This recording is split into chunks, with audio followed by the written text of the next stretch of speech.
And it's going. Welcome to episode 18 to Alex Utopium. Hello, Josh. Nice talking to you again. It was quite some time ago. Yeah, I mean, it feels like it was forever ago, but really it wasn't so long. I think that was only a month ago. It's just the whole the pandemic has happened since and time kind of slowed down. Yeah, indeed. So how is Canada?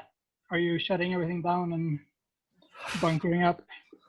I mean, I'm not the person to ask. I haven't really left into public areas in a little while here. I've been just, I've been hunkered down. I've been working on things that I can do in the basement and things in the backyard that are gonna, help make the rations go a little farther. Yeah. I guess one thing I did do since this pandemic thing sort of came out is I got my hands on a 12 gauge shotgun. Oh, cool. And some How, ammo. how does that work in Canada? Do you need a hunting license or how? For hunting, yeah, but you need a firearms acquisition license in All order to right. buy a firearm. Yep. And Sounds. there's two kinds. There's one for just your regular guns, and then there's another for what we call up here restricted guns, which is like Oh, basically spooky. it's just all handguns, all everything that they define as restricted, and it's pretty specific. Canada's pretty weird. We can like up here you can have a sawed-off shotgun as long as it's restricted, but in America that's just fully illegal. Right. Yeah. Because there's some ATF rules of how long the barrel has to be and all that. Yes. Yeah, so it's really weird. Our gun laws up here are fucked, but on the other hand, I guess it could always be worse. Mm-hmm. There was an interesting Guns and Bitcoin podcast episode where, and I can't remember what the guy's name is. He's making like a zigzag shotgun that you can 3D print as many parts as possible, at least. And it hit me that for some reason shotguns are like has so few restrictions. My sister's boyfriend back home in Sweden, he has a semi-automatic shotgun, and that has like almost no restrictions at all. As long as he has it in a gun safe and he has a gun license for it and everything like that. But if you want like an AR-15 or something, you need special permissions, and the police is going. And if it looks scary, the police will just like, no. Yeah, exactly. If they This paint shotgun. if they paint it black and give you a good amount of things to grip onto, it just becomes a scary looking thing, right? Yeah, exactly. Yeah. But this Mossberg shotgun is like an assault shotgun. It's just insane. How are you doing over there in Norway with this crazy quarantine situation? So the Norwegian government has been very hands-on. Shocked. Extremely hands-on. They are like shutting down. They're not. They could be a lot more tyrannical, for sure, because we have at least some freedoms still, and if there are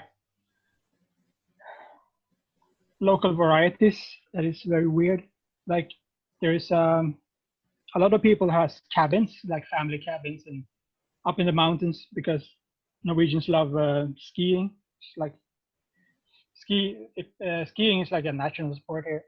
Yeah. All kinds of, as long as it's a pair of skis. So there's a lot of Norwegians that live in urban environments and then have a cabin that they can go to on weekends or vacations, and when the kids are off of school and stuff like that. And so when the government started to shut down businesses, some sectors are of course harder shut down than others, like the bar and restaurant business is the one I'm most worried about because I work in that in that industry. So I know more about those restrictions than others. So I'm not I can only speak for that kind of that industry, but it's very restricted, and especially for bars, because restaurants are allowed to have open, but they can't serve alcohol. So what is a bar? Even if a bar can have open, what it's going to sell? It's not going to sell sodas and make a profit, right? So most bars are just closed. My brewery is closed as well because we don't have anyone to sell beers to, and we're fully stocked right now in the brewery. All the fermentation tanks are full. We don't have a, we're not sure if we can get kegs to keg it up because we have to buy it from Holland, and we don't. It's all up in there, right? So currently we are had to apply for government money. That felt weird. This was the first time I've done it ever, and it was so strange. Yeah, you and a lot of people, man. Have you seen that chart? I think it came Oh out today. yeah, There's a chart of the EI applications in America, and it's just straight up. yep. Yep. I was thinking about not applying because I have a lots of savings. I can survive for quite some time, and if I sell off like assets like Bitcoin and stuff like that, then I can go years without having a paycheck. But if the government wants to shut my business down, then I guess the least they could do is compensating me, right? But it still feels very strange. 100%. It's you know, it's weird to go and use the the government thing that we all are so vehemently against, right? But on the same sort of topic, it's like it would be weirder to just leave that card on the table. You know what I mean? Yeah, Um, the I mean, Norwegian government haven't started printing new money at least. They're using existing assets. that's okay. America is doing that for the rest of the world. Yeah, man. But the backlash of this, when if things stabilize in like a month or two and businesses start to roll up again, they hit the market with so much trillions of dollars just hit the market. Prices is going to go bananas.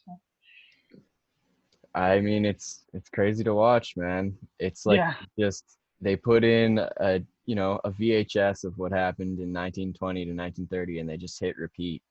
Hmm. Like that. This is the exact same thing that happened. The stocks were crashing.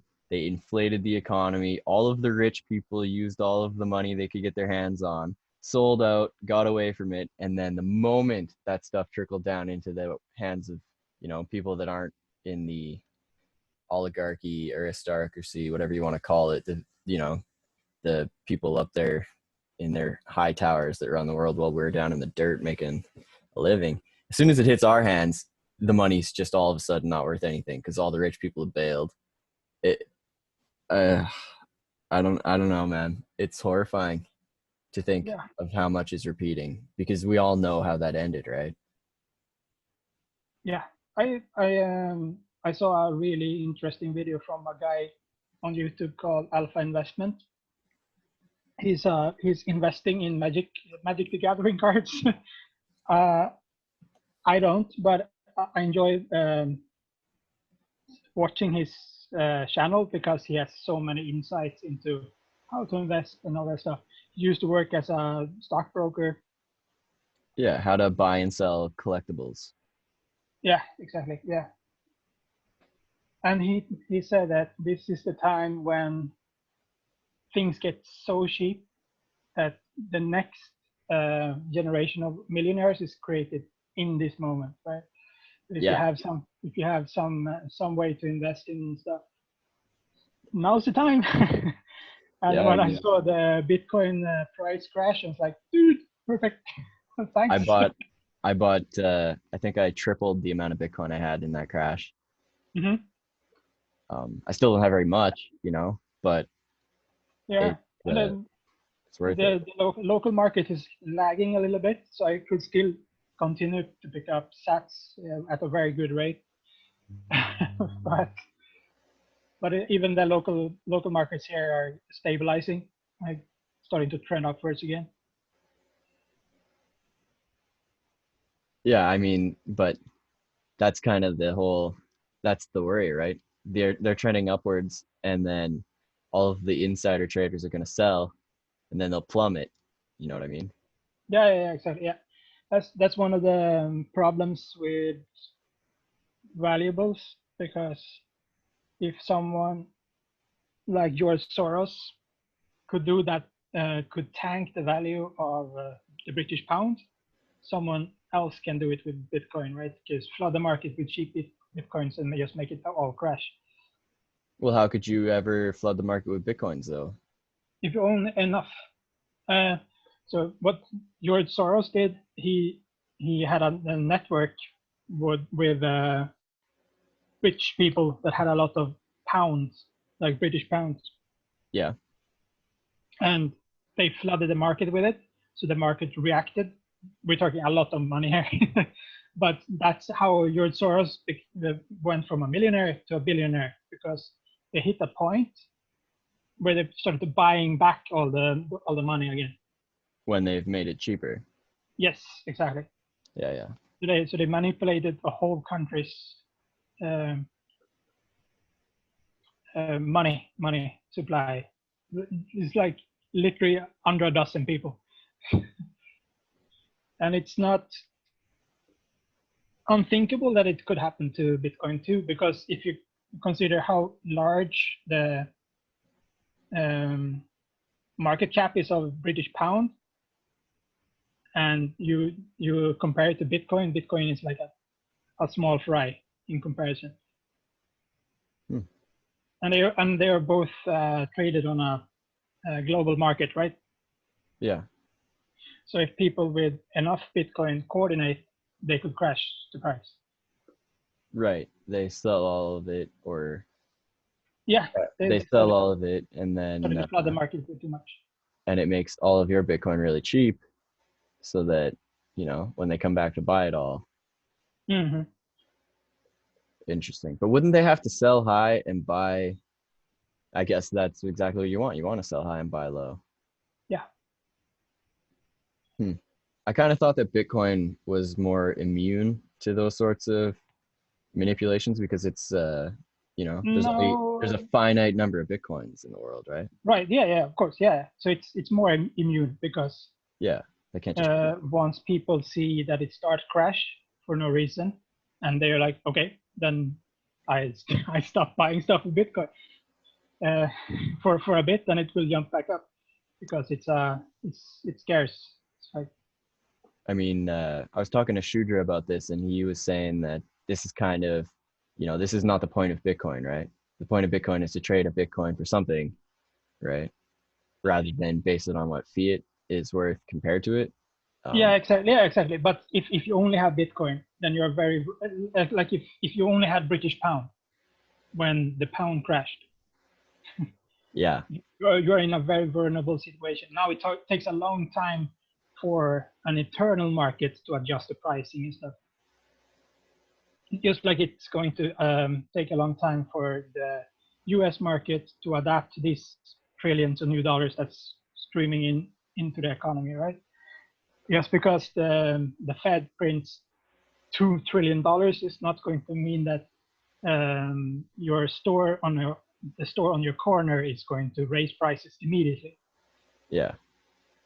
It will take some time to, and we don't have a proper market where you can use strictly Bitcoin anywhere.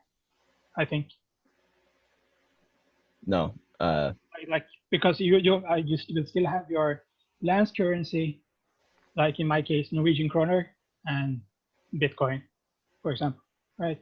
So even if even if Norwegian kroner uh, takes a dump, I'll still have Bitcoin, which is worth more, right? yeah. But if I only had Bitcoin and someone crashed the Bitcoin market, I would be screwed. Right, I understand. I mean, you'd still have technically as much Bitcoin, right?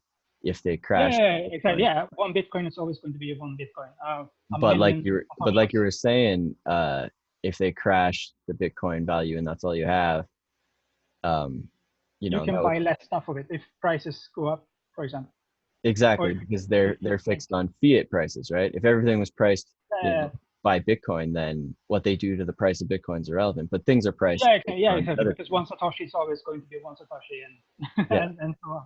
yeah, yeah. So but it's this interesting time where we are dependent still on fiat currencies. That's fascinating to me. It's definitely a fascinating month, March. And I don't know if people are talking about it, but the world went crazy on the Ides of March, the 15th of March, like a time period that's like historically known for being chaotic, right? That's when Caesar was fucking assassinated. I'm sure there's other things about the Ides of March. It's like Yeah. beware the Ides of March. I think that was Shakespeare or something. Okay. I didn't know that. Yeah, and then here we are, the 15th of March, and boom, worldwide crumbling of stability and like just chaos everywhere. Yeah. I put stability in finger quotes, the Yeah. stability Yeah. people assumed that there was. Yeah. It is Let's see. wild. 15th of March was a Sunday this year, which is weird. It's usually Mondays. It's the most sucky, right?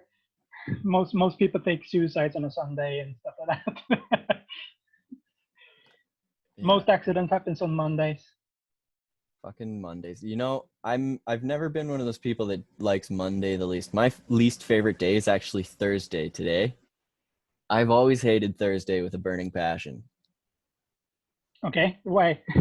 Um, it's because it's just not Friday. You've come this Mhm. far.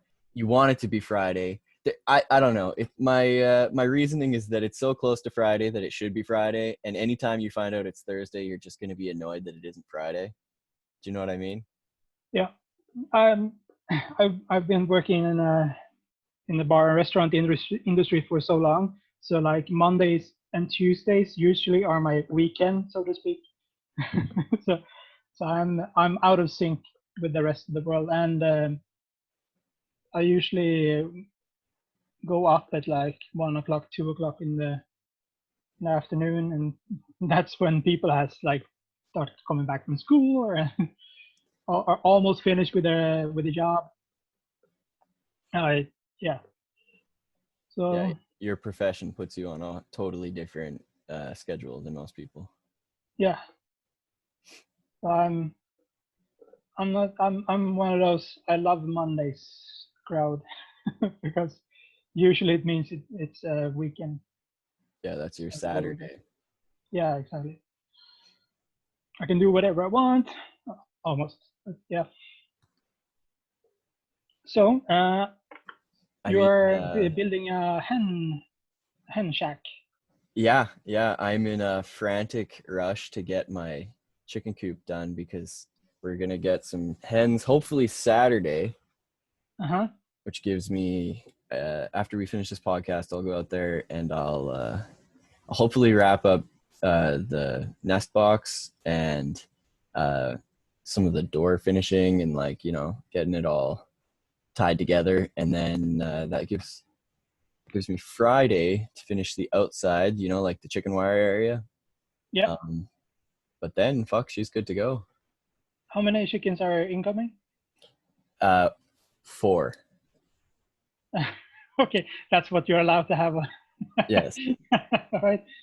Perfect choice of number there, sir. yes, Uh, definitely only 4. yeah, yeah. Wow. So you live in an area where that's the restriction on it. Are you Yeah, I allowed? mean, it's my aunt. It's her house. She got a license to have uh, chickens in her yard, You and have with to have a this, license for that. Oh Jesus. yes, yeah, you gotta Wow. apply for it, and they pick you. What is that license called? I don't even goddamn know. I think it's called the backyard chicken, some sort of. All right. Yeah. Yeah. Okay. They're doing like a trial run, see if people can, be trusted with the responsibility of feeding themselves. That is so crazy. It all makes me roll my eyes and cringe. But that's that's the price these people pay for living in fucking the middle of a goddamn suburb. Hmm. And I say these people even though I'm right here, Yeah. but it's not my house. I just live in it. So are you allowed to have roosters as well? No. So it's just going to be a hen producing sort of chicken setup. If the shit really, really hits the fan and, it becomes extraordinarily crucial for us to start producing our own food through the winter, then, we'll break a lot of their stupid bylaws. We'll get a rooster and we'll start breeding them. But Can you imagine being a cop and like driving to your house and like, sorry, I have to take the rooster away from you. I What know. the fuck? What a dick you have to be. I bet you that's not even what would happen. They'd show up and they'd count them and they'd be like, "Oh, you're over the number," and then they'd take away your license, and then somebody else would have to come deal with it. Oh yeah. Fucking nightmare. Oh, But what you? are you allowed chickens in Norway? I get. I Mm, I guess not in an apartment. you, I don't, haven't heard about any restrictions. I never thought about it in that way. I guess the HOA can have some kind of restriction because when we were living in an apartment, there was restrictions on what kind of pets you could get, and some of them you can apply for. It's a little bit weird here in a bit not weird but different here in Norway because pets to have a pet is considered a human right here. Oh wow! So you can have a dog even if your landlord says you can't. Yeah, sort of. It's going to be a trial, and you're not going to be popular, and your rent is going to rise up. Yeah. And you can probably forget about your deposit for the apartment if you're renting, of course. If you are owning an apartment and the HOA decides to be dicks about it, there is going to be a court, and it's just going to be a waste of time for everybody because it is a human right to have dogs and cats and stuff like that. But we have some exotic pet restrictions because to protect exotic animals that is going extinct, like turtles, mostly kind of reptile stuff, Yeah, which is exotic just pets. yeah the complete opposite of how it's supposed to be. Because if people start buying these exotic pets, then you have a market and someone is making money uh, from it. So they will start breeding them in their natural environment, and then they're not extinct anymore. So it's a bit weird that logic, but I don't Well, make I mean, rules. you you would hope that would happen, but then again, you look at like the ivory poachers in Africa, and they definitely don't keep a sustainable number of elephants alive, right? No, but that's a governmental issue because you're not allowed to keep these exotic pets there. You're not allowed to breed.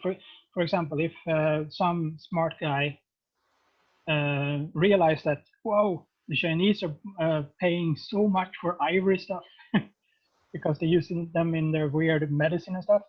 And Yeah, all their he tiger starts a penis. farm. Yeah, and he starts a farm with rhinos and elephants and stuff, and just and he can cut off the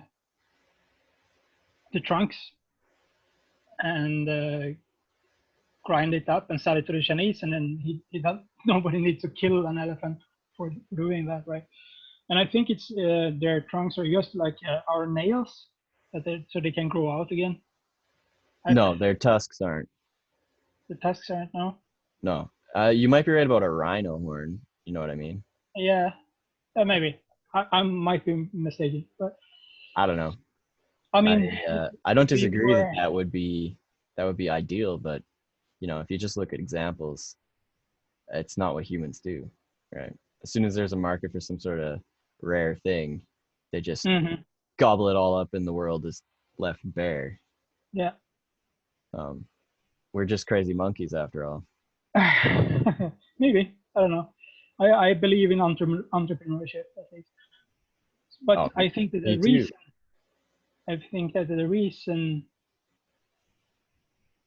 there isn't some crazy guy with a elephant farm somewhere is because it's not allowed somehow.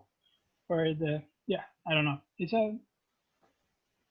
feels weird that there isn't one, because there is one for exotic fish. Like in India and Pakistan, there's people that grow these um, close to extinct fishes, and they have so much control over the market, so they can restrict how much supply of them Like just to get a diamond. better price.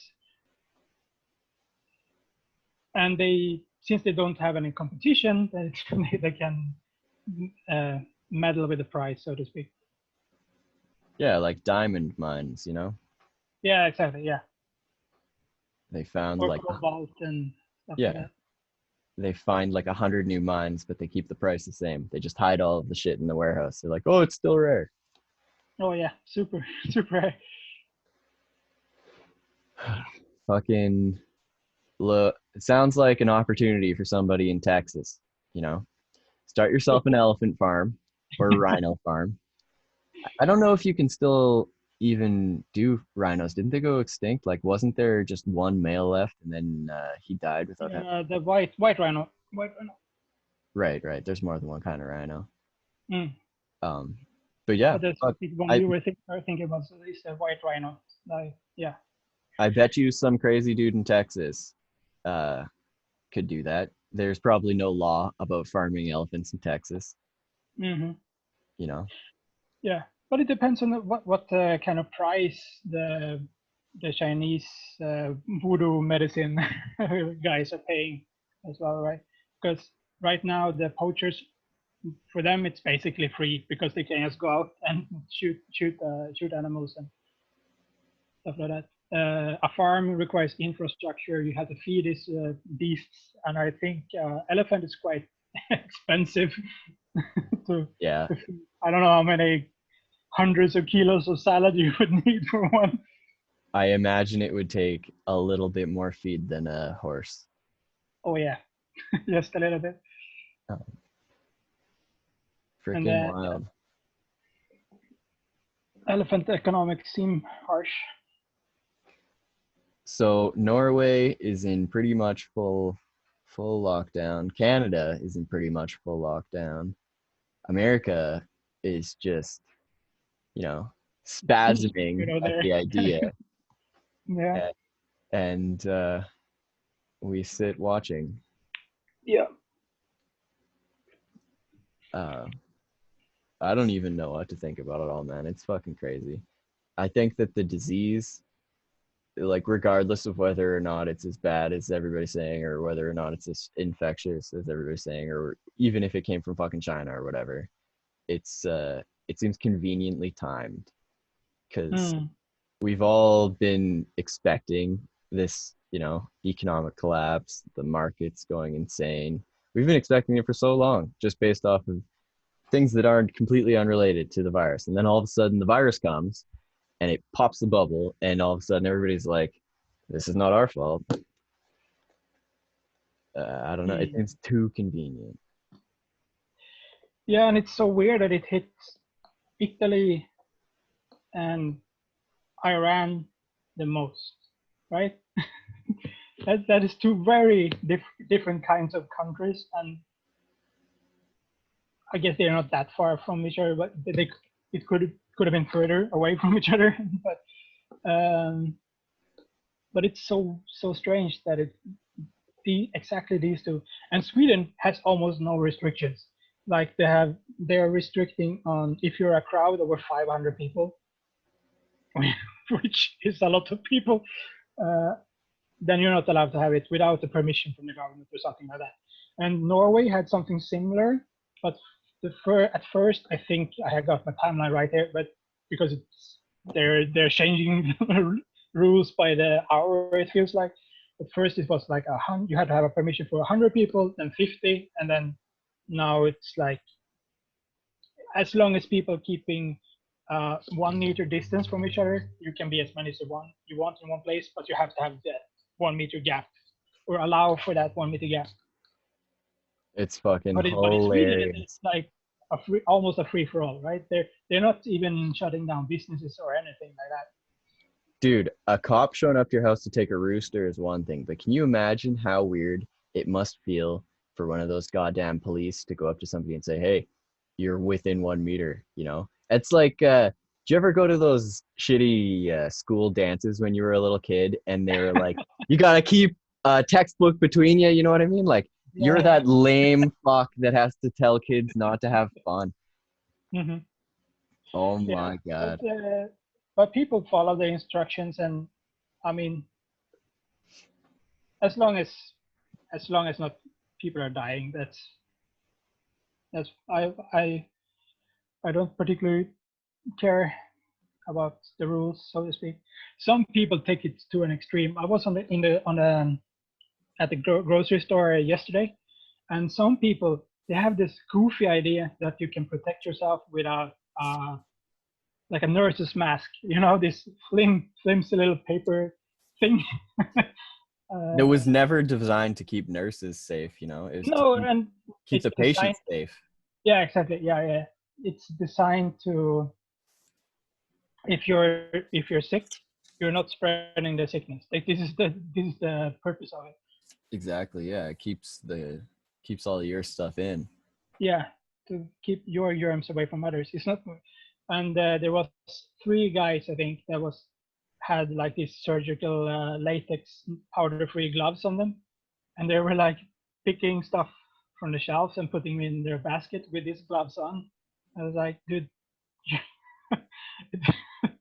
I don't think if there was a coronavirus on your cereal box, the gloves doesn't help. The gloves aren't disinfecting your cereal box, because even if there is a coronavirus on it and you take that box home, you're you're screwed.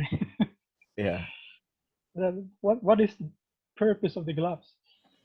Well, I mean, the gloves make more sense than the masks because you touch things more than you lick them. Yeah, yeah, right. But Um, the thing you're picking with the it, gloves it comes is home going with you. to your Yeah. home.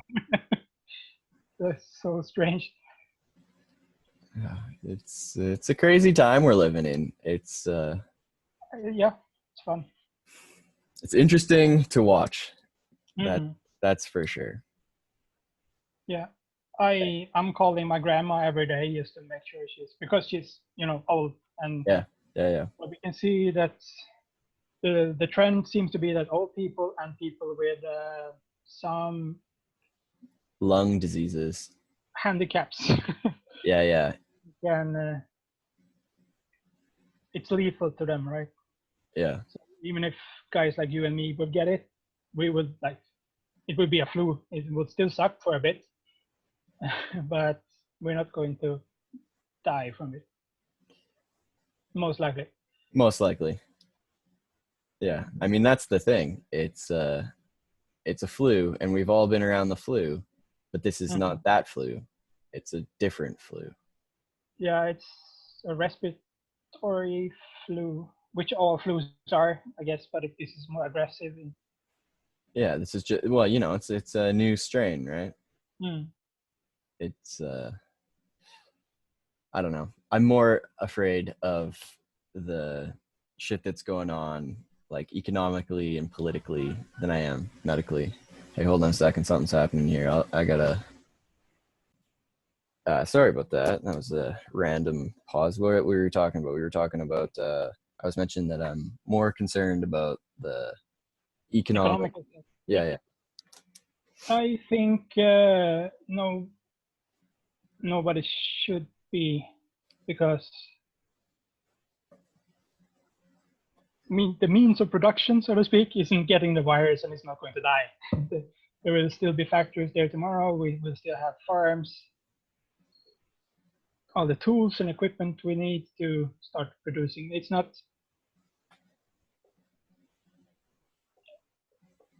not the capability to build up again is still there, right? It's not going to disappear just because we get the coup, right? I mean, So that's one way to look at it, but like, just imagine all of the things that we get from China that we're not. yeah. We have cornered ourselves into this global distribution that's very, very dumb. Yeah, yeah. It's like we didn't learn anything from, you know, just looking at nature. What happens in a monoculture? Something happens and Yeah, it all dies. What yeah, do? We establish a global distribution center that is a monoculture from China. yep, Smart, super yep. smart. But that's yeah. The price point was too good, so people started doing it because we have so many rules and regulations and restrictions, and we are worried that if I'm working in a plastic sheet factory, I'm going to get cancer or it will hurt my immediate environment somehow. So we have um, clamped down on all these kind of business practices. So but the need was still there for cheap plastic shit. So they they just outsourced the production power to a country where they don't really care if people get cancer when they're producing, and they have no respect for nature or and anything. They only see the dollar bills at the bottom. Like, ah, cool. Yeah. And And meanwhile, they're communists.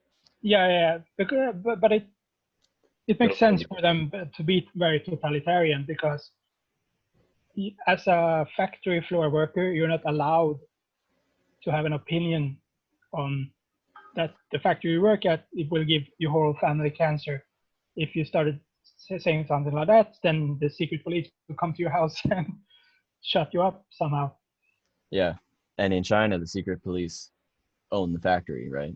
The Yeah, in a sense because they control they're all the the same. Yeah. where are you going to take your complaint to the court to the communist court? Like no, it's not going to work like that. And then you have some mid-tier bureaucrat that and his uncle owns the factory and like he's can just slap all these rules on you. Like it's not it's a top bottom design, right? You have to we don't care about the cost for you as long as we get profit in, so we can continue collecting collecting taxes and all that important stuff. Yeah, that's kind of the funny thing, you know. Every time a country turns communist, one of the first things to go is, you know, caring whether or not the working people die. Yeah, personal autonomy is a bourgeoisie concept. Yeah. Personal property turns out to be one of the most important aspects of like all of this, you know. If you don't respect a person's personal property, then, you know, Yeah, because everything is connected, right? If I had a factory next to me and it gave my family cancer, I can go to a court and make claims, and then that factory is just gone because they have to pay me so much money. But in totalitarian states or more totalitarian states, this is very, very hard to do because if you're not part of the factory is very important for the collective, right? It's producing goods that the whole country needs. Who cares about you and your shitty family, right? yeah, yeah, they need the factory more than they need you. Yeah. And in a way, it's the same with the Monsanto in the United States. It They just have to take a longer loop because they have to force laws that give them special rights and privileges to do whatever shitty thing they want to do. So instead of using the state directly, they're using it indirectly through the courts. So It's not better, but it's slightly better, I guess. It's slightly better for them. Well, I mean, up and down, right? The communists, it's better because they have direct control, but Hmm. the corporatized American, the lobbyists owning politicians and all that. That's better for the corporations because you know they get a Yeah, sort of yeah, yeah, exactly. anonymity. Yeah, and they don't pay full cost on what they're doing. Yeah, and the repercussions they can just blow off. They can say, "Oh, it was the government," right? Mm. Yeah, Uh, and when companies do shitty stuff, people don't punish them straight ahead because even if people started boycotting these shitty firms, this would be a non-issue. I mean, are you gonna boycott buying things from China? It's oh that's a tough one. It's very hard to do it first of all because everything is made in China, Yeah, and second of all, if even if a country bans something from China, like it has traditionally done, like honey from China is forbidden to import into the United States. For example, I think there's heavily regulations in the European Union zone as well. Can't speak for Canada, but United States and European Union has shut the trade of Chinese honey down because it's not really honey. It's like no, they sugar syrup. they So what fake they it. did, They put in shitloads of syrup and stuff. so what they did then, they shipped it to Thailand, relabeled all the crates, so now it's magically from Thailand, and that's okay to sell and bring in. So it's you're fighting very cunning people if you want to go the boycott way, right? Well, I just mean in your own personal life. If you're trying to uh, increase local, reliance, then it makes sense to not buy things from China. But I could never do it. Most of the tools I use, most of the, I mean, the lumber and the raw materials I use for building things mostly comes from North America, mostly comes from Canada. Mm. Other things, like pretty much everything else, that's all Every tool, imported from China.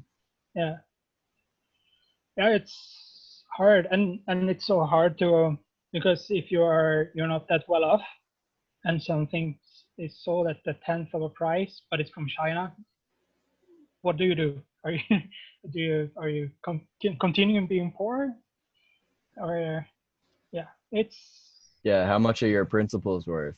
Is it yeah, worth making your life worse? yeah. And if you save on this, you can buy something more expensive from that supports your principles. I don't know. It's not it's not it's a very hard case to crack. It's But I think I hope more people open their eyes and realize that we need to go more local, even if it hurts more in the pocketbook. it really does seem like if it doesn't happen now, it might never, you know. If this isn't enough of a wake up call that we should be dwelling in smaller circles, you know what I mean? Yep. Um, Yeah. Nothing Because will. money is supposed to be social, right? At least in my from my perspective. Like so, if the government likes to pretend like it's social when they're speaking about these macroeconomic happenings, like like the stock market crashing stuff like that. Then they're talking about money like it's a social concept. Like, oh no, the stock market is going down, and this is bad because it hurts the small producer and stuff like that. But I would argue that a lot of the stock market money right now is not social at all. It's just some rich pricks that skim up the top, skim the money from the top, and of course this when you look at a micro level, the factory worker gets paid in this in the same currency, and he goes out and spends it on his local market, so to speak. So in that sense, money is social, but stock market being is so detached from all this most of the time. Yeah, I mean, we're about to see exactly how detached, you know, the the value of a potato or an egg, uh, or even just a McDonald's hamburger, it's always going to remain the same to you, right? It's something that you eat, you need it, and it will keep you fed for X amount of time. But Mm-hmm. we're about to see exactly how detached that is from the amount of money you have to pay for it. You know, kind of like Venezuela, or have you heard the stories of like the Weimar Republic in Germany, where their money was so inflated through the ceiling that they took like a wheelbarrow of cash to go buy a loaf of bread? Yeah, and it was more expensive to buy tapestry, so they use the money as tapestry for their walls instead. Yeah, and firewood, easier to burn money than buy firewood. Yep. Then you know it's game over. I think Zimbabwe had the same. They had to change out the money completely and add a lot of zeros at their money. Then they're like, why are we even pretending this is money anymore? That's ridiculous. Adding, 6 zeros to the end of a $1 bill doesn't mean that it's not a $1 bill. Hmm. And it's so strange that because the production processes have developed a lot, right? We can produce a lot more now than we could in the 1800s, for example. Oh, So, absolutely. so with the laws of supply and demand, the prices should drop, not rise, because we can produce an excess now. So, Well, yeah, but then again, you got to just look at the chart of the population of the planet to see why that didn't change. Sure, the demand, uh, I mean, sure, the supply went up, but uh, the demand definitely did too. oh yeah, that's true. That's true. That's very true.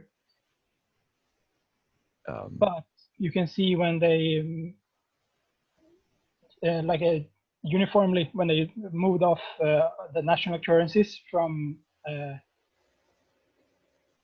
from gold standards. I'm not 100% sure if it was like that everywhere else, but Sweden, Norway was used to use gold-backed money, and the money and the prices was very stable even if you have increase in population.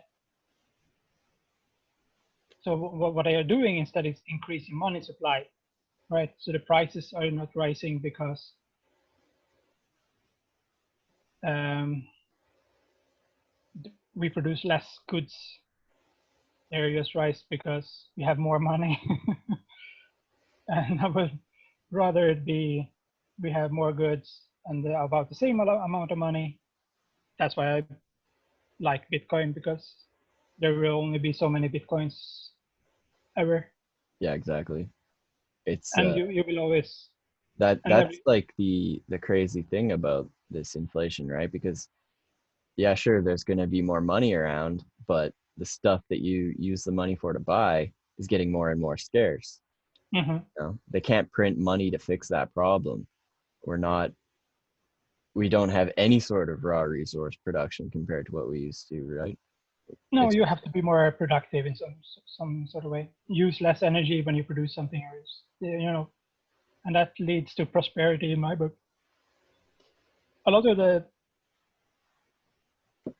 because that's also another side, because when you have a production facility, you have an overhead, right? You have salaries, you have cost of electricity, rent, all these taxes, all these kinds of stuff going around, and that's baked into the price of the goods you're producing. So then you have to get more efficient energy, cheaper energy, and that's good for everybody, because the same thing that you apply to a factory can also be applied to a home and all these kinds of stuff. So competition is really, really good because we get more stuff. Yeah, I mean, we get more efficiency, right? Because they Hmm. compete with each other. And that's the part of the economy that very few talk about, because we want prices of goods to be so as low as possible, because then you have or some because then you have more opportunities to sell this product. Then you can, and if you don't want to make as much of that product, you can just price it higher, and you won't sell as much. So you can design how much stuff you want to make, right? That's why Ferrari hand make a lot of the cars, and they only produce X amount per year because they Yeah, don't. for the collectability. Yeah, exactly. Yeah, Yeah, it's interesting. Like you're saying, there's the two sides of it. Some people, you know, they go price it as low as they can in order to sell as much as they can. But the then Chinese then you version. got then you got like, an Apple cell phone, which is priced $1,000 more than everything else just because. Yeah, And, some people pay it and obviously it's worth it. yeah, of course. Yeah. Not worth it to the people that pay it, worth it to Apple, you know? I mean, if it wasn't worth it for the people who buy it, then they wouldn't buy it. Well, it's not. They're just buying the logo, right? Yeah, most of them are. Yeah, nobody's a tech expert. I know very little of cell phones. I only look at price. So I wouldn't look at an iPhone unless it was on some really good deal. I think I own one iPhone. Yeah, Yeah, I mean, uh, I'm not going to deny that Apple products are well engineered and overbuilt. I'm sure they are, but I mean, I know they are. I've taken them apart. I've looked at the comparison between an Apple desktop computer and a Windows desktop computer, and they're nothing alike. But uh, I mean, if you're going to pay that much extra for that to use Google, like, what are you doing? It only makes sense for very, very small number of people to go that overboard, and people pay extra so that they look like they're one of those people, I guess. yeah, I saw there was a phone case for one of the earliest iPhones. I think it was iPhone number 2 or 3. That was in solid gold, and it cost like a lot of money. But it was like it was a collector's item, and you could get the same kind of phone case for like a ten bucks or something. But people were buying it, like rich people were buying it. That's something that's really crazy to think about. Hey, if you could go back in time, 18 years to the year 2001, and you could buy 6 or 7 brand new first generation iPods and iPhones and you name it, X, whatever. And then bring it back. Those are collector's items now. Oh yeah, yep. It's wild. I wonder if people did. I mean, I know some people did that. Yeah. But it's weird because we are buying. Um, you can go to the store and buy collector's items now, but it's priced more different. Like whiskey, like aged whiskey, you can get a 23-year-old whiskey for like, I don't know, 150 bucks. That this whiskey is 23 years old. That's quite old. I mean, I just drink crappy whiskey. It still gets you drunk, right? Yeah, I like I like my corn whiskey. Corn whiskey? Yeah, bourbon. Oh, is that corn? Bourbon is corn. Interesting. What's Jameson? It's Irish whiskey. Yeah, but is it corn or is it I think it's potatoes. potatoes? Potatoes. I think so. I don't quote me on that. Yeah, I don't know. I mean, But from what I it's know about the Ireland is process. famous for their potatoes. Sorry, what'd you say? Ireland is famous for their potatoes. So the mash is most likely potatoes. They sure are. Yeah, I mean that's what I was gonna say. From what I know of the process, they just use a mash and then they, you know, increase it and increase it until it hits that concentration. Yep. I've got a kind of But interesting it interesting topic I should ask you about. How shoot, would how would you go about making a DIY moonshine still to make your own like 90% alcohol to use as like a wound wash or a hand sanitizer, or do you know what I mean? yeah, high percentage alcohol. I think it would be very hard to do it yourself 90% because then you're starting to approach um, volumes of alcohol where you need specialist equipment. Does that make sense? I wonder how high the percentage According, has to be before it becomes a usable hand sanitizer. I think we use hand sanitizers here. That's like 70%, and that's plenty. that's that's plenty. You can use regular vodka has about 40%, and that depends, of course, because there's all the ranges. By like a Smirnoff or a Yeah, yeah, yeah. Polish Maya has like 40%, I mean, something like that. yeah, they used to just use whiskey, right? They'd pour it Yeah, in your cut and then it would be yeah, clean. exactly.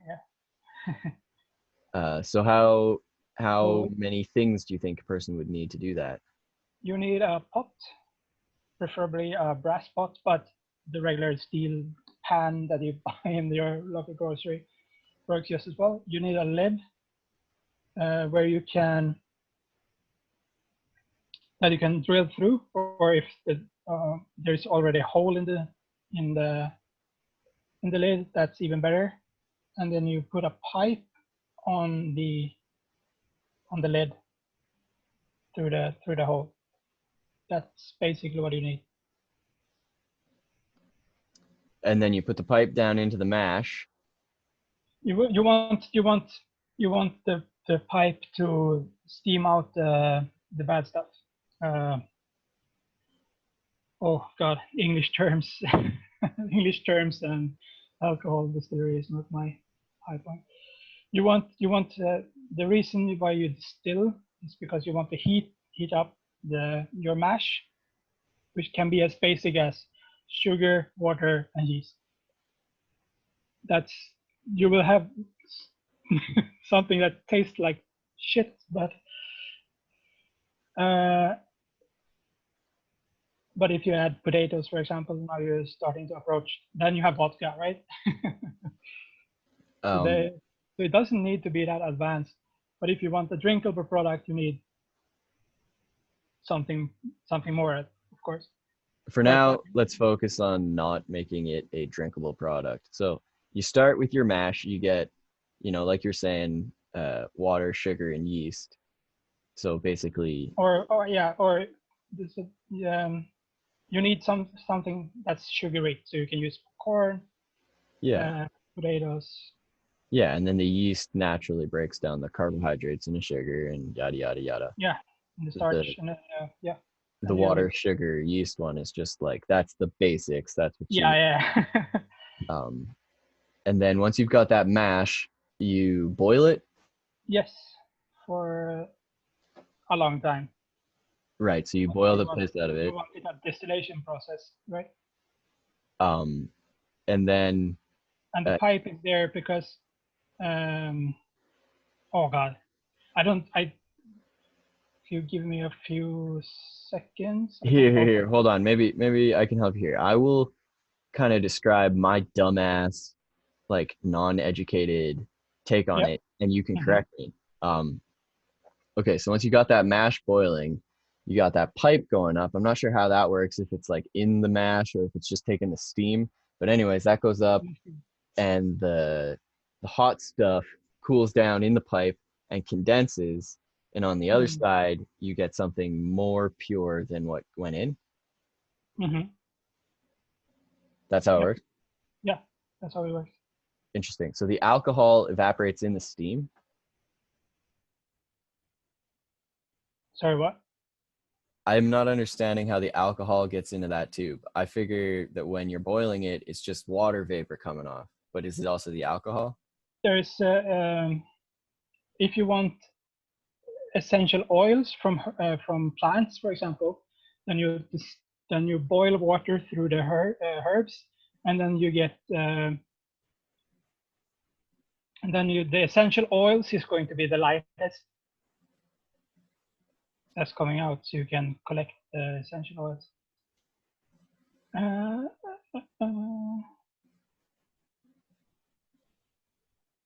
I'm trying to find the terminology here. So that would be like if instead of making moonshine or hand sanitizer, like we're talking about, you would be making essential oils, and You then can, you use the same process, and yeah, it all condenses in the tube. yep, Um, right. And so the alcohol, like you're saying, is kind of like an essential oil. yes. Right. Right. And so then, what do you do with the mash? Do you just let it boil and boil and boil until all the water's gone and then make a new one? Or do you just put more water Oh no, if you put more water in, you dilute the alcohol volume in the, in the mash? yes. Right. So you make a bunch of mash and then you distill it all, get it Depends on how higher. much you want to put. Yeah, yeah. And then could you redistill the stuff that you've distilled? Pardon? So like you do this process with the mash, it goes Mm-hmm. up through your cooling pipe, it comes out the other end. What if your mash started at 2% alcohol, it comes out the other end at 9% alcohol. Can you then take that 9% and put it in the mash and do it again and get like 14? And then just keep upping that until you hit a high number? I So what makes the alcohol is the fermentation process, the little dance between sugar and yeast, right? And then this distillation process is there to boost that. So if you want to make a really basic wine, you can get like 10% wine with just without the distillation process. Then you just let sugar, yeast, and water mix for a bit, with some juice or what have you. So that's a very simple wine. It will taste like shit. You will get about 10% alcohol, and that's it.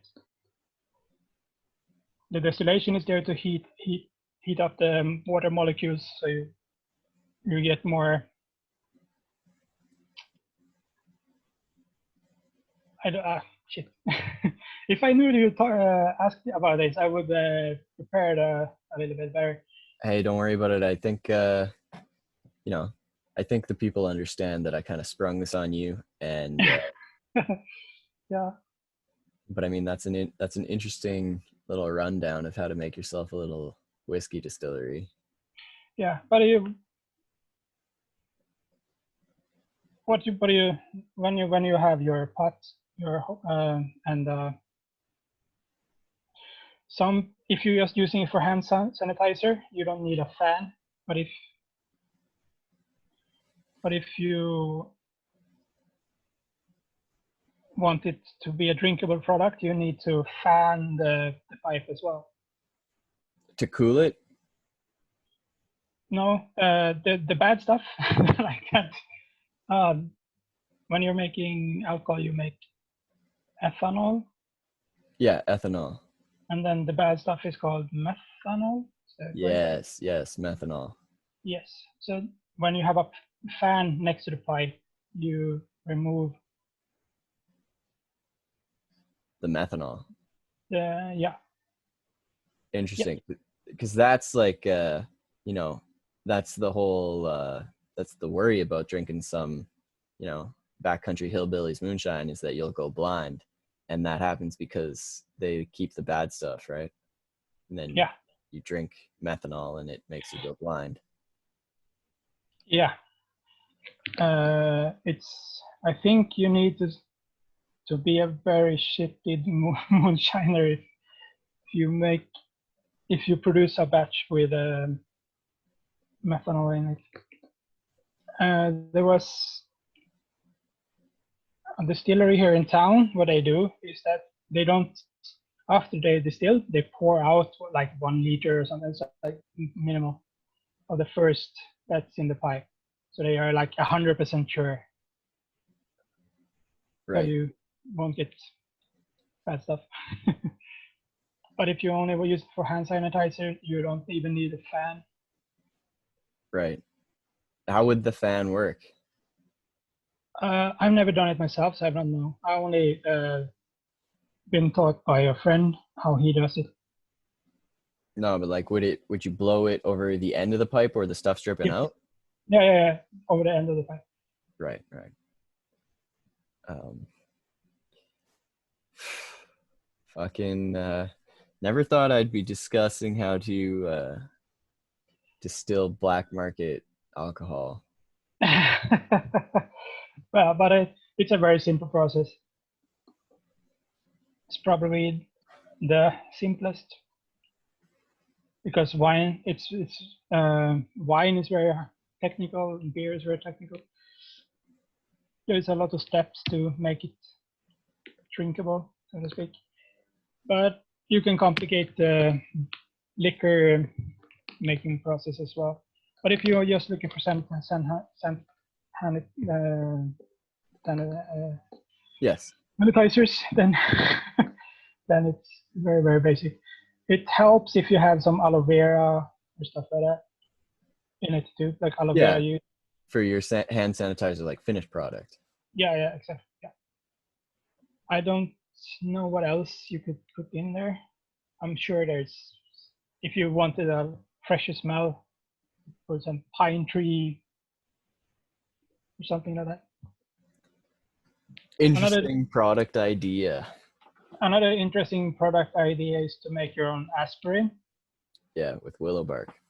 Yeah, exactly. I taught some kids kids in my American family how to make it, and their parents was like, no, can't make medicine. You have to buy it at the apothecary.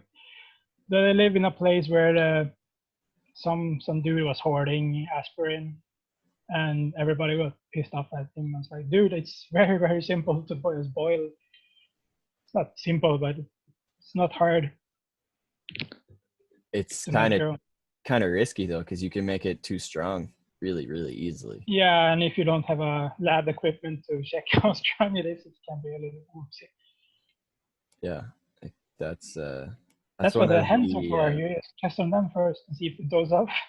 yeah, yeah, tested on a little guinea pig subject. The Aboriginals in Australia, I've read an article about them keeping pet monkeys. So the pet monkeys could drink the water first and check if it was okay to drink because they have like I don't remember what that tree is called, but it's like the world's most dangerous tree. Of course, it's in Australia because where else would it be? Where else? Yeah. So so in this area where these trees are very common, they just send the monkeys to drink the river water first to check if some leaves or something from the trees there.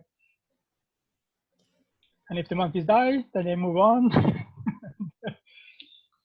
I didn't even know that they had monkeys in Australia.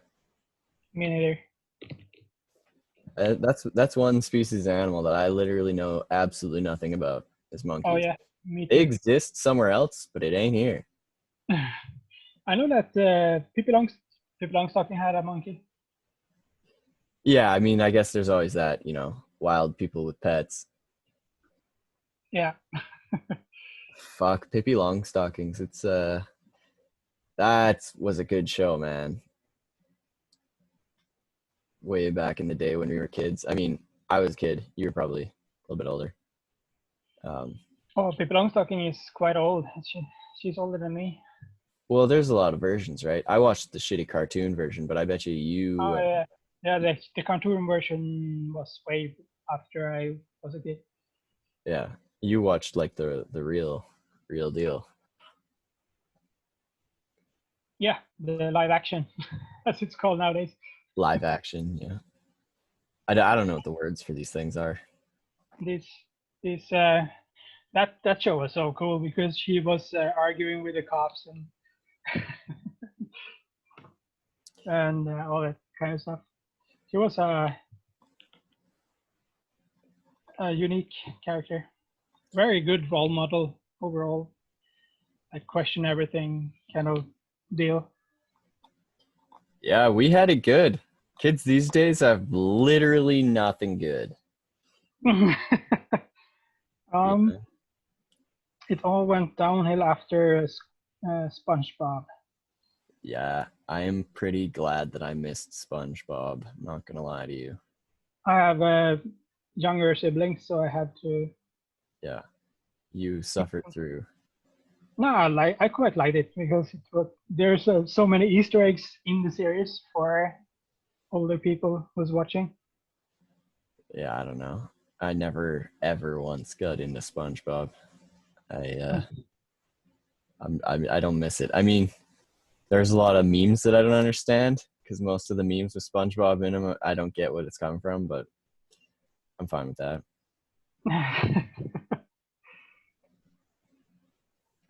Yeah. What do you have for unique Canadian cartoons? You have to have a bunch, right? That's like very. I do not know. I think most of the TV we watch in Canada is from America, and All then right. Yeah, makes sense. then we put out a little bit of stuff. Like I'm trying to think right now, real hard, what a Canadian one would be. Like Don't you have a Canadian police like riding on a horse in one? Maybe it's a Looney Tune or something that's making fun of the Canadian police. Mounted troops. I mean, we obviously have our own things, right? But I don't know if I could think of a single like one that's extremely popular for kids. Um, our That can cultural be your homework. Find one. our cultural exports are Trailer Park Boys and Letterkenny and what else is a good Canadian show that I haven't everybody seen knows? Letterkenny yet. I'm Really? anxious. I'm anxious to see it because I've heard so many people I respect opinions of say it's awesome. But Trailer Park Boys is by far my favorite TV show ever. Not They're just fucking chronologically, agorists, they are. 100%. They are. You know, I mean, they're criminals. That's pretty much all they are. But they Mhm. just so happen to also be agorists. Yep. Um, I love that show. Fuck, I recently went through and I watched all the seasons on Netflix. Just crushed it. Mm. It's a fun series. I'm not too happy about the cartoon version. I've They never seen it. they released it recently on Netflix. It's I don't know, doesn't have the same soul, so to speak. Right? Yeah. Have you seen? They put out a movie, the SwearNet movie. Have you seen that one? No, I haven't. I liked it. I liked it a lot. It was weird because they were like behind the scenes. They weren't their characters, but it was kind of about the show. It was weird, man, but it was a good documentary. Hmm. Not that it's a documentary. I think it's like a movie. Scripted, of course. Yep, Um, Fucking Trailer Park Boys, anyways. I Other than love it. that, we don't have much apart from hockey. And maple leaf syrups. Yeah, we do a lot of maple syrup. Mhm. That's the East, though. That's not my area. Really, very geographically centered. Pardon Uh, me? so yeah, it's yeah where they have the maple trees. It's in the east. Yeah, yeah, Hmm. where the tree will grow. We can't really I mean, you can grow a maple tree here, but it won't get to the same size, and it doesn't do sap the same way it does as it does out east. Out here, like they still make syrup, but it's not maple. It's like out of birch trees and stuff. Oh, really? Yeah. Yeah. A while back, Bird from Friends Against Government was talking about why don't we do instead of plastic, why don't we make more stuff in rubber? I was like, yeah, well, you can. Rubber comes from tree. Just grab some rubber trees. Yeah, There are some hardy versions where that survive our climate as well. a rubber tree. Hmm.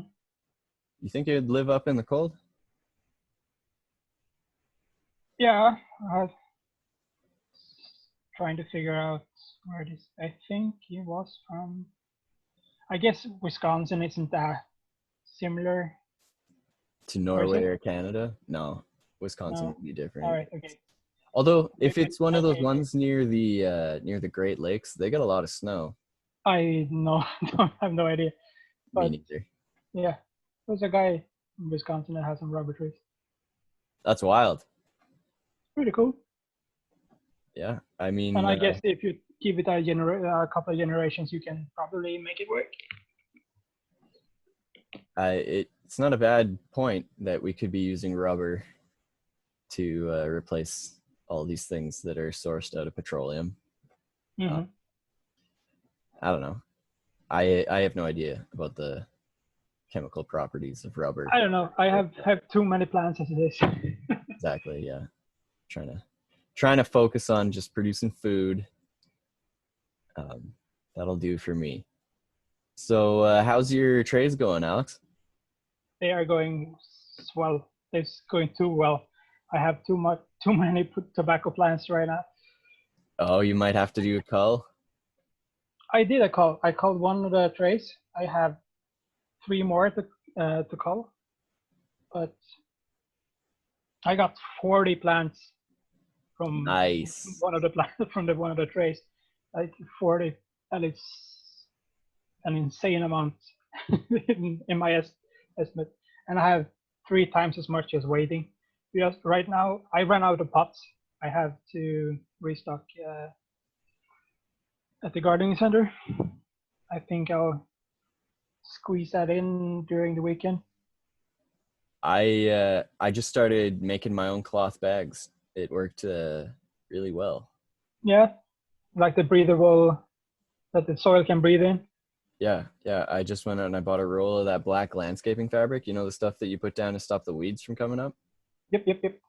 Yeah, I just bought some of that and I whipped out my mom's sewing machine and I sewed them together. At first, I fucked around forever and I made one with a circular bottom so that it would sit flat. And on the Did second that one, work? it went well. Yeah, it worked and it wasn't that hard to do. I thought it'd be harder to sew the bottom onto the circle because obviously I don't know how the fuck to sew. Um, Mm-hmm. but I figured Yeah. it out. It wasn't that tricky. But then for the second one, all I did was I made it into a tube and then I sewed the bottom flat and that worked just as well. And it took like no time at all. Ah, So that's what I'll be doing from now on. Fuck making it into a circle. All you got to do with the flat bottom one is you put the dirt in, sit it on the ground, and then punch it down so that it's flat, and it makes itself a flat bottom. You know, cool. it, it's surprising to me that I don't see more homemade cloth bags, but I guess it's just kind of the thing where it's like, Someone has to be the trendsetter, right? yeah, and it's not really that widely known for people that are using cloth bags. You know, it's like it. Last time I was on, you told me about it, and it sounds so genius that you said that the plants could breathe through the fabric, and that is so cool. Yeah, it makes your roots really happy. Um, Hmm. I don't know. I'm gonna try to sew a bunch of them and sell them at the farmers market Do if it. if we ever get a farmers market back. Hmm. Do you have farmers markets going in the winter as well? Yeah, there's an indoor one, but it's not like many people around here can produce through the winter. I'll be able to produce through the winter because I'll have my microgreens and all that going indoors. But Hmm. like most of the farmers market around here, are like Hutterite colonies, they Yeah. send people and they put out their products. So I don't know if there's much in the winter. Do But you they have a lot closed it of? for the pandemic, right? Did they Oh do yeah. that in Yeah. Norway? I the one farmers market I know is Yeah. not active during winter at all. It's like opens in May, I think. Yeah, yeah, yeah. But I'm guessing there's more farmers markets than that one I know. But Uh, it's I don't know, man. They might all be shut down. It's fucked up. They're really, really going after the small farmers. Like, if you're a Yeah, and small farmer, you have nowhere else to sell your stuff. You can't sell it to Costco, right? Because you would never be able to you fill don't your herd. even want to, because then you're competing with others. Exactly, With yeah. uh, so Um, little per product. but then the goddamn government shuts down farmers markets, which are the only place where you can make money. Meanwhile, Walmart and Costco are still open because everybody needs to buy food. Yeah, Uh, that's why there's some digital market still going on, and people are buying, selling there. On Facebook groups. yeah, Uh, I've never used it for that purpose, really, for selling produce, like, because I never had enough for me even. yeah. No surplus to sell. Hmm. That's interesting. That might be the only way people can get through this, where they just Yeah, use and online. these niche producers that make like hot chili peppers and stuff like that, they have their own subforums where they trade seeds with each other, and once in a while, some guy pops in and is like, "Hey, is there anyone who has this special version of chili peppers for sale?" And someone sells them a bag or something. Yeah, all the different strains. Hmm. Um, The the idea behind the farmers market that I like is that you collect a lot of producers in one spot, which is very convenient for customers.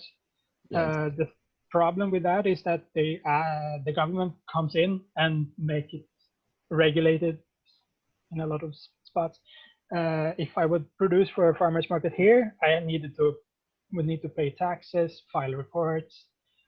I'm sure there is some restrictions on how I can grow them, stuff like that. I wouldn't be able to do it in my basement because people could die apparently if I'm still eating my products, so, and I'm very much alive. But I guess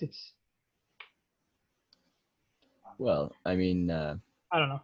it's done by design. They do that intentionally. It's like, Yeah, it's hijacking.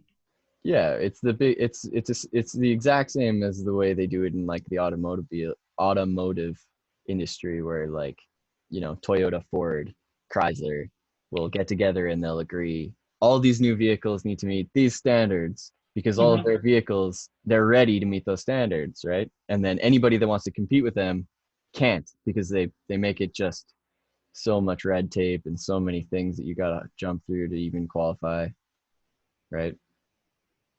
Right. Yeah, exactly. Yeah. So it's the same stuff here, that you need a approved way to grow stuff and just to mess with a little guy. Yeah, they don't want anybody competing with those four big companies. Mm, exactly. So how's the rule? Have you looked into selling stuff at the farmers market yourself? I mean, I've looked into it. Uh, you pay $20, you get a table, you go down. $20. That's nothing. That's a really good price. Yeah, I mean, I'm not sure if it's still the same, and I'm not sure if there's any sort of like regulations like you're saying. I don't think there are. I think you just show up with your stuff, and if people want to buy it, they buy it. Mm. Um, Like it should be. And then it's yeah, on you to be safe and keeping customers, not get kicked out of your guild, so to speak. yeah. I mean, it's real interesting. I just don't know if the farmers market will be back.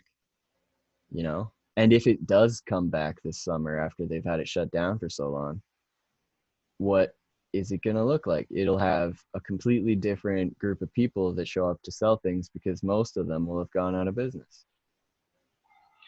Yeah, I that's the mean, I'm sad part assuming, about it. I don't know anything about what'll actually happen, but I assume that if you shut down people's only way to sell their product, they're going to have a hard time. Hmm. Yeah, we have some reports here about people going, like small businesses going out of business because they won't survive because the government shut them down. they're not allowed to continue their business. I overheard when my girlfriend was watching the news, and there was some like acupuncture guy Yeah. who's renting a clinic in Centrum, and he can't make rent on the spot he's renting. He's not allowed to have clients, and then he have to like sit and email everybody on his client list that sorry we just went out of business, can't pay the rent. You know what's uh, fucked up? Not one of these businesses is allowed to go $22 trillion in debt just to keep going. But meanwhile, the government, it just laughs. yeah, it's strange times. Something something smells fishy, doesn't it? Hmm. A local pizza shop sent out. I don't. I'm not sure if that it was the pizza shop itself or someone else making it for them, but they have been struggling in these times, and they were like, "Oh, our our revenue went down 80% during this pandemic," and so people started like ordering pizzas from them, like in the local neighborhood, so they could go from the pizza shop with it and deliver the pizza for them because usually they don't have deliveries because they don't have a car. It's not convenient to have a car there because there's no parking space, and the shop is very small, and it's mostly local people who's buying pizza from them anyway. So what are they going to do with the car, right? So people really pulled together and bought pizza, and they had to close early because they ran out of stuff. Ingredients, yeah. Yeah. So that's a happy story. And we have a local group here where you can share if you need some grocery shopping, if you need help with the kids because the schools are closed down here. Yeah. If you need someone to watch your kids, if you have a dog that you need to walk, but you can't yourself, Yes, yes, yes, yes. and sharing stuff like yeast, like baking yeast, is empty out of the stores. Hey, speaking of which, did you get that sourdough starter going? I haven't started yet. I need to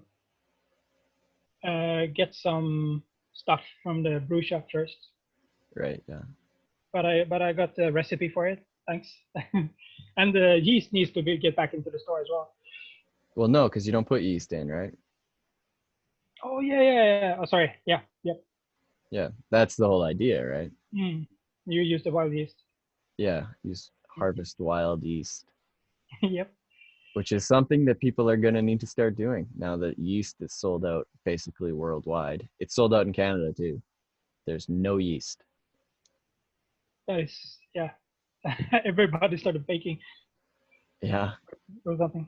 I got a mail from the local brew shop last week, and they're like, "Sorry guys, we have a lot of orders right now, so, and we are a little bit backlogged since we are only usually there are three guys working in stores.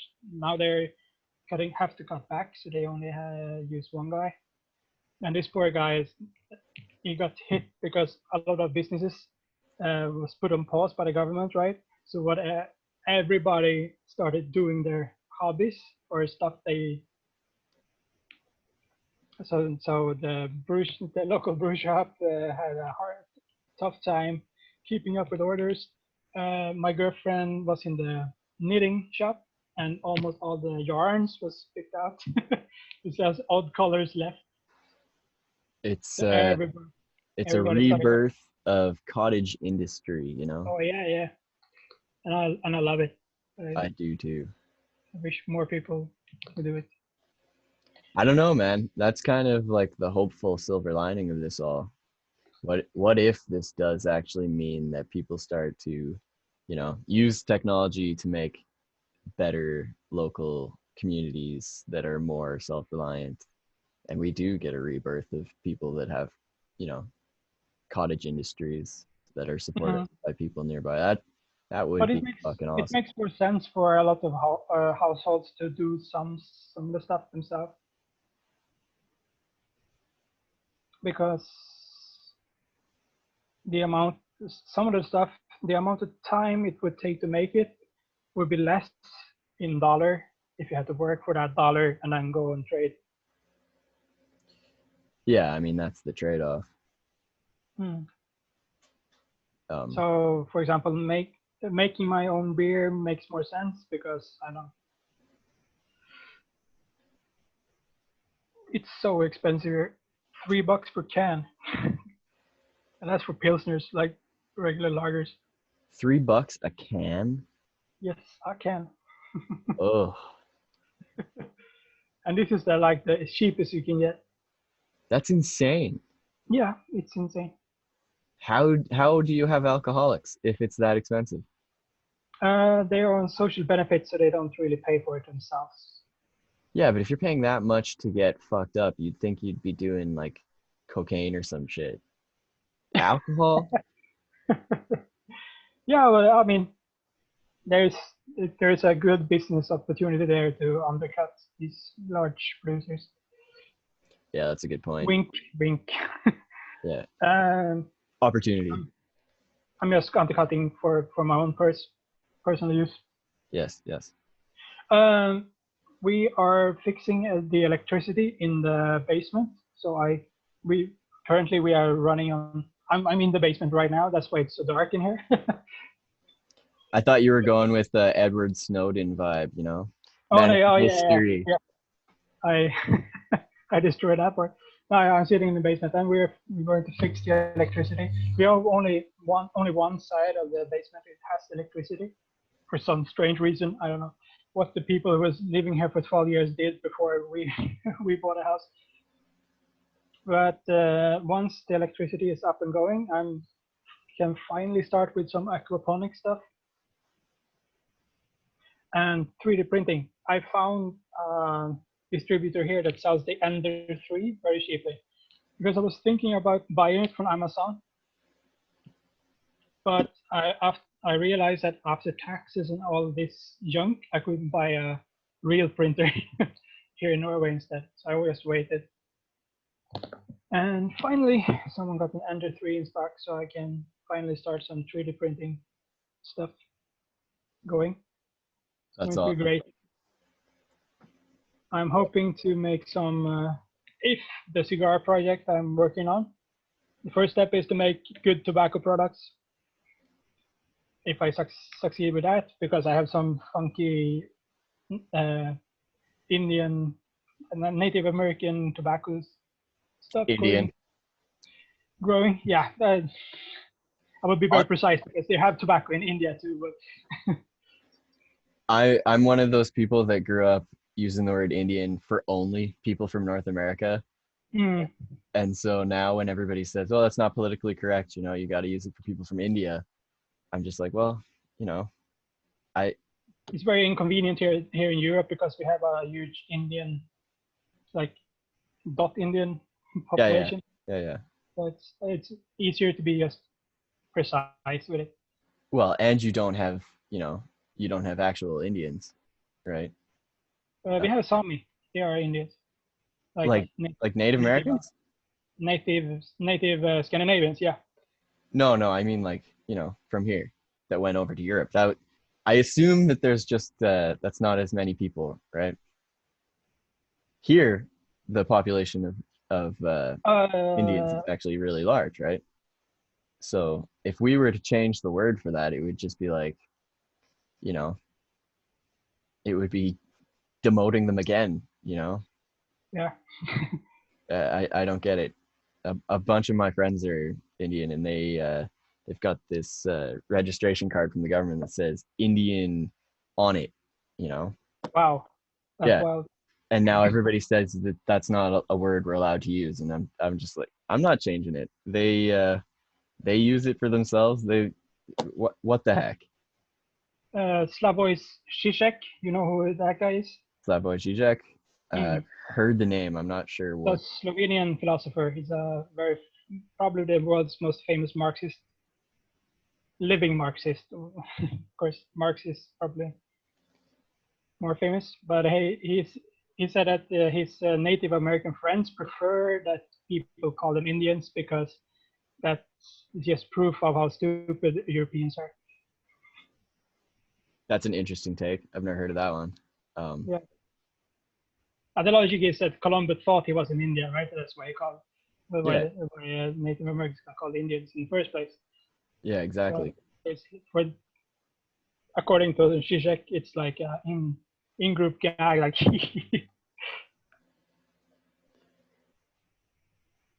anyway, 3D Any, painting. Are you anyway, yeah. what microgreens are you growing? I haven't got the microgreen setup going yet. I'm basically just cloning lots of houseplants that I'm gonna sell clones of. Cool beans. Um, Ideally, I'll get the microgreens going and I'll have peas, sunflowers, one type of brassica, and then mustard seeds and like a salad mix. Hmm. Is Um, the mustard seed microgreens going to taste like very spicy? yeah, yeah, there'll be like a an added garnish. Cool. Here, hold on. Maybe I can get this here. We're gonna see what's We're about to going happen. out for a walk.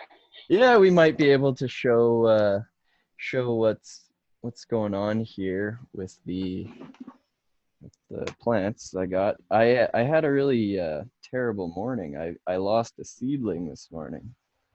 Oh no. Yeah, it sucked. So I got this fan on, which I'll turn off because it's just goddamn loud. Um, anyway, so here's the one clone of this one type of like you see the leaf there? It's slightly different than these ones. So Right. I got two kinds of this ivy going, a couple spider plant clones. But then we got our little friend here. We got this one is on day 15 and this one would have been on day 9, but as you can see, I lost it this morning. I don't think it's coming back. It's pretty she's pretty crispy and not happy. But other than that, I've got two things of ginger that I'm trying to sprout lots of rhizomes off. Just 2 cloves of garlic, which I just stuck onto the dirt, got wet. They shot up these green things, and then you cut the green thing, like green onions, and it's extremely flavorful. It's I've been using it instead of green onions. It tastes like garlic. It's wild. I've never seen people use like the green part of garlic, but it makes a lot of goddamn sense. Where am I gonna put this? I'll put that right there. Then over here we got literally one little fucking mint seed came up. I don't know what went wrong with this tray, man. I think I either overwatered it or I underlit it or I underheated it. I have no idea, but I got terrible seed results in that. And then this is just a little bit of chamomile, and this is a bunch of poppies. Not sure what you can see because I can't really see what's on the screen here. I get really bad glare off of these lights. Um, but I get a clear picture of. then this is some catnip for the cat.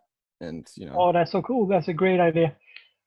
I mean, the idea behind all of this is once the plants get big and healthy, I can take clones off of these species pretty easy. I mean, these two, not so much. I just got those at the store the other day because they were on sale. They were like $1 each. This one's lavender and that one's rosemary. But these, you see, I sewed those cloth bags. Swag. Yeah, that fucking worked good. And also, I forgot to mention that over here, I got these 3. You see how they're just 3 clay pots? I got them contained in this cloth bag. So it's like, the bigger bag is full of dirt, and then I stick the pots in, fill it around with dirt, and then I just have to water the one thing, right? And it takes way longer to dry out, so it's much more stable for the roots. Anyway, here's another clone of that fucking stuff that I got over there with that other one. This is just a bigger one. This is where I take cuttings from. And then I got some what's even in here? I can't remember. I think those are basil seeds. We got some lettuce that should root. I just started that yesterday, so I'm not sure how that's going to go. And then another setup of green onions and garlic that are going to root. And I've been using the hot water tank here because it throws a fuckload of heat off of this hot water pipe, and also itself, right? There's just lots of hot water in there. So I've put all my root stuff, like I started this, shoot, that's dripping water over. Started this ginger up there, and you can see how it's green. It Nice. uh, it really liked that. In permaculture, this would be stacking functions, right? Exactly. I'm using the waste heat off of the hot water tank to, Mm, I mean, warm plants, essentially, it replaces. I don't know if you can see that, but under this heat tray, mat. I've got the heat mat under there, and that's set up with this little thermometer probe to keep my roots at that. What temperature do I even have it set at right now? 24, which it is not achieving. It's only at 20. Interesting. I haven't checked that thing in a couple days.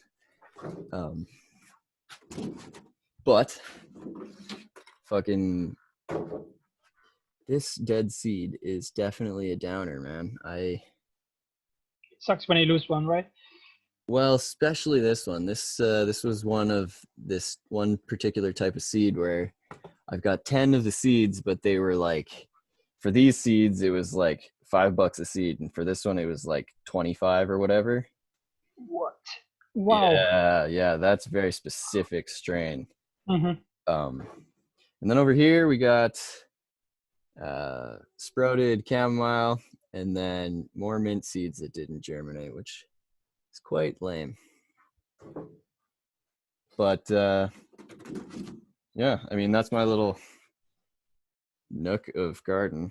I don't really know if there's anything else to show. I mean, I got my I got a bunch of these jugs of water here for watering, and then I keep all my dirt in this bin. That fell back there. I'll have to crawl in there and get it. Oh, and I forgot to mention that I did all these. Have I shown you this? I saw them on Twitter. Right. Yeah. So I went out for a dog walk, and here. How do I switch this camera around now? I went out for a dog walk, and I got all those cuttings off of a bunch of trees before they leaf out for the spring, and I stuck them in the dirt, and we'll see what the results are. I mean, a couple of them are already putting out leaves, but leaves aren't really what we want. We want roots. Right. Yeah, there's my little grow tour. Awesome. Uh, Thanks. Should I go on a growth tour too? My setup is right over there. yeah, let's do it. Let's see if I can do this. I need to figure out how to turn on the lights first. 2 seconds.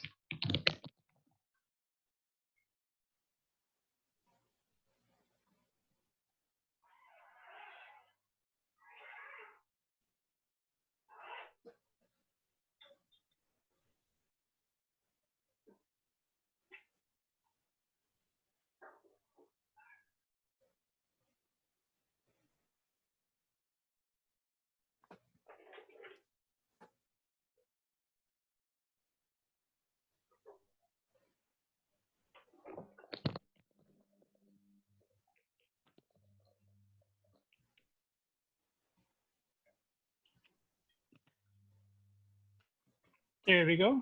I have the lights and a timer. You can see my room just instantly lit up. Yeah, it's all purple.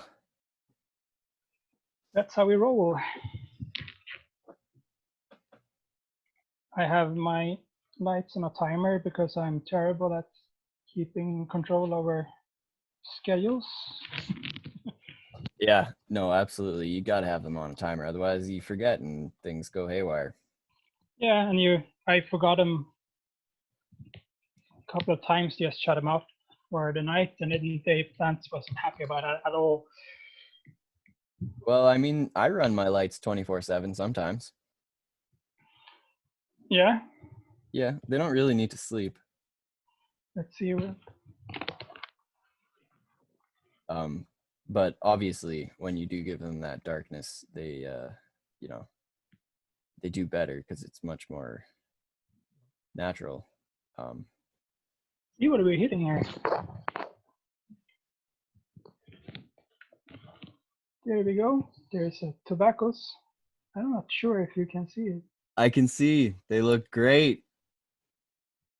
This these are the tobaccos I switched from pots. I can see the screen. So maybe I'm just showing you a wall right now. No, you're focused good. I can see all the tobacco. Look at that. That has an interesting little leaf it shoots up, eh? The true leaves, yeah. Is that the true leaf or is that its little seed sugar leaf? I think it should be the true leaf. Yeah, I mean it looks like a true leaf. It's huge. And here's more tobacco. And then we have this blue tray is bananas. They won't shoot for a couple of months at least. Yeah, they But take forever. yeah, but if you never start them, then you never get them. And here's the marigolds. Hey, very nice. Another tray of marigolds. And these guys are going to be strawberries. They're not yet, just dirt and water.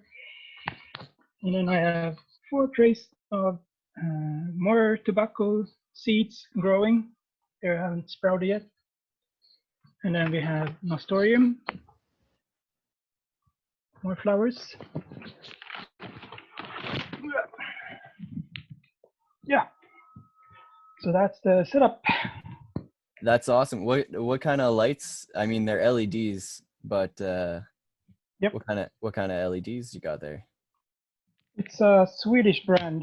I was actually searching for them if people could get a hold of them on Amazon earlier today because someone asked me.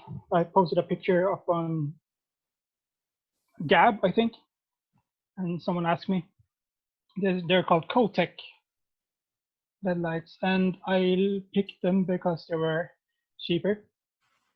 And the the photogenic spectrum is like in the middle, so it's works for a lot of different kinds of plants.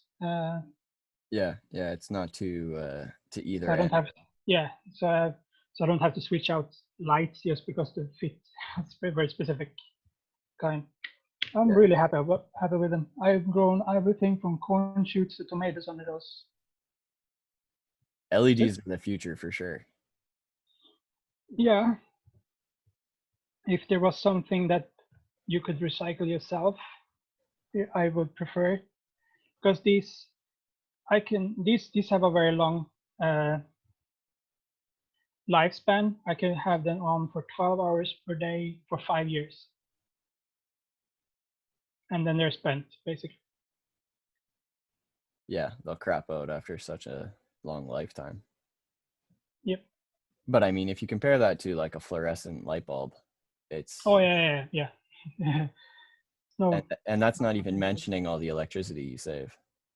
yeah, these are 8 watts, so they use nothing.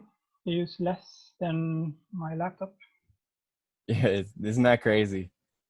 And these click together. So Yeah, like Lego, eh? yeah, exactly. So you can build. I think they work up to 10 of the grow lights in a row. I only use 3 a row, but that's all. I think I could maybe squeeze in a fourth per shelf, but I need more. I need one more shelf, I think, because it's full now. I was supposed to start some more microgreens soon, but then I need to install another shelf. The tobacco plants grew. There was too many of them, basically. I was, and it was supposed to be warmer outside now when I looked in January Yeah, for prognosis for. So I was supposed to all the flowers on the on the shelves are not supposed to be there. They're supposed to be outside. we still have snow coming down here. That's crazy. Fuck, man. I'm about ready for spring to start. Uh, Yeah, me but too. but I mean, that's kind of the whole idea behind, we all need to start working on our greenhouse technology, because it's no Mhm. longer going to be a sure thing that, summer comes at the right time. Nope. Um, fuck. So that's why we need to stack functions more as well. Like when you have the chickens, is it going to be so cold in the winter that you need a heat lamp for the chickens? No, because that's did you see how I was building that coop with all that insulation and vapor barrier and all that? Yeah, right, right, right. So So the insulation will be yeah, it'll not hold the enough. chicken heat in. Mm. Yeah, and they'll heat the coop themselves. Some people around here, they heat the coop because they don't want their chickens getting to -20. But those people, they find that when those chickens go outside, they freeze quicker, right? Yeah, So makes sense. Yes. so it's kind of like it's a game you got to play. You got to get a kind of chicken that's from the area, that is going to survive the winter, and B, you kind of want to leave it in a sort of natural element so that it doesn't have that shock between hot and cold, right? Like there's a certain level where if it's too cold, they'll die. But on the other hand, if you try to make their coops too nice, then when they go out into the environment, they'll die. So Mm. you Yeah, gotta, that balance is quite difficult, I guess. Because I was thinking that if you had heat in the chicken coop, but it makes sense to not have it when you when you said it like that. But if you had it, then you could have a greenhouse on top. I'm already making plans exactly in that area, Alex. Oh, Cause I cool! Because I've been looking into this myself. Because the dream would be to have some quails in the. I don't have a ton of space, so I couldn't have chickens in this house. So quails take less space, and I could make it like a more vertical, so to speak. yeah, yeah. I've been thinking, because I put up this chicken coop, I have this structure that exists now, and so what I think I'm gonna do is I'm just gonna extend that roof line another 10 feet farther, and I'm just gonna put poly over it, and I'm gonna make like you know, just an extremely simple little DIY greenhouse. That's a great idea, actually. Well, I mean, I've already got the building, but it makes it kind of complicated because then, like then you have to walk through the greenhouse to get to the chickens. But I don't think that's a problem. It sounds like you'll survive that problem. But like you're saying, it's stacking functions. What I really want to do after I get these chickens going is get some rabbits going, because those stack so goddamn well. It's insane. Hmm. You know, you can have your rabbit cage, and then the chickens above, and then the chickens come down and go under the rabbit cage on the ground, Right. you know, and then I was thinking of having compost directly under the quails.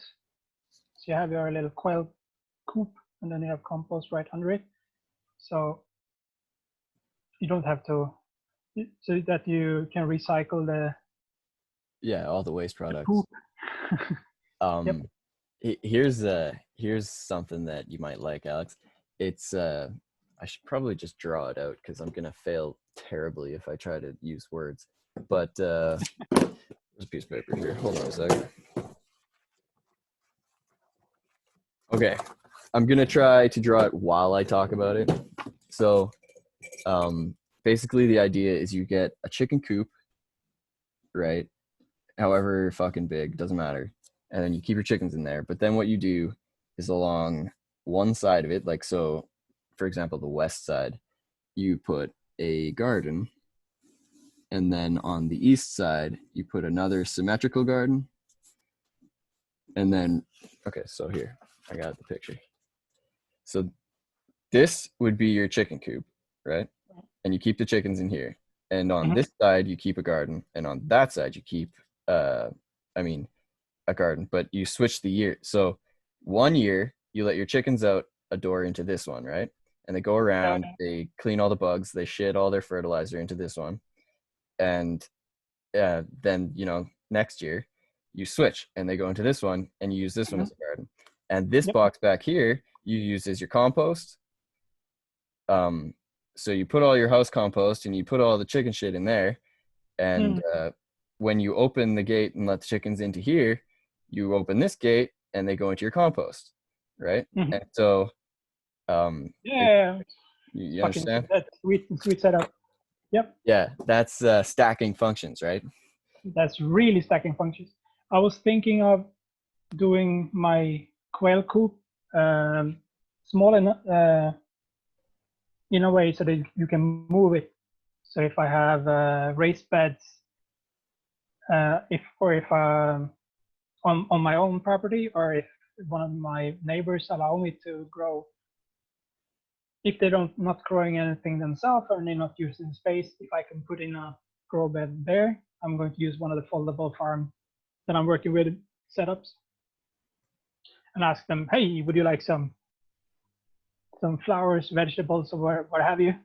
And then when the harvest is finished and I'm going to rotate the crops, I just take the quail coop, move it over there, and plop it down. Yeah, so it'll just rain fertilizer. Yeah, exactly. And let the quails pick the raised bed for a day or two, and then I move them back to their home. That sounds a lot like rabbits. Yep. um just put it over top of something, it drops all the rabbit fertilizer. Hmm. It's uh it's an extremely good time to be like us. You know what I mean? We've spent we've spent the last decade getting sneered at, you know. Why are you learning skills for the apocalypse? Why are you not just working in an office for reliable net, you know? Do you know what I mean? Like I've certainly followed a stupid path for anything but this to happen. But as soon as this started to happen, I just start to feel vindicated, you know? Yep. The the year of the prepper has started. Yeah, yeah. It is 100% more fashionable to be a prepper these days. Indeed. But I it's 2 o'clock in the morning here over here, so I think I need to say hello to Mr. Pillow. Oh, dude, I didn't know I was keeping you so late. No, no, it's not, I enjoyed it a lot. don't it was don't awesome get to me have wrong. you. It is hard to line up our time zones, you know. Hmm. Yep, it's like polar opposites almost because it's should be like 6 o'clock for you, right? Yep, it's 7 just for daylight So saving time. yeah, yeah, yeah, cool. It it's a little bit harder to line up Shudra. That guy is well across the earth, you know. At least we're not Yeah. to the same side. How But so so when it should be even when he's having his morning coffee right now, right? Should have, I think.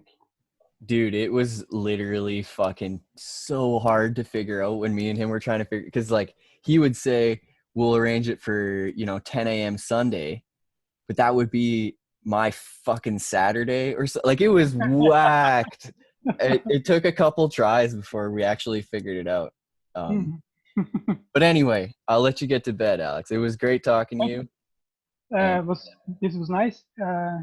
Talk to you soon. yeah, dude, we'll do this again soon. Yep. Thanks for coming on.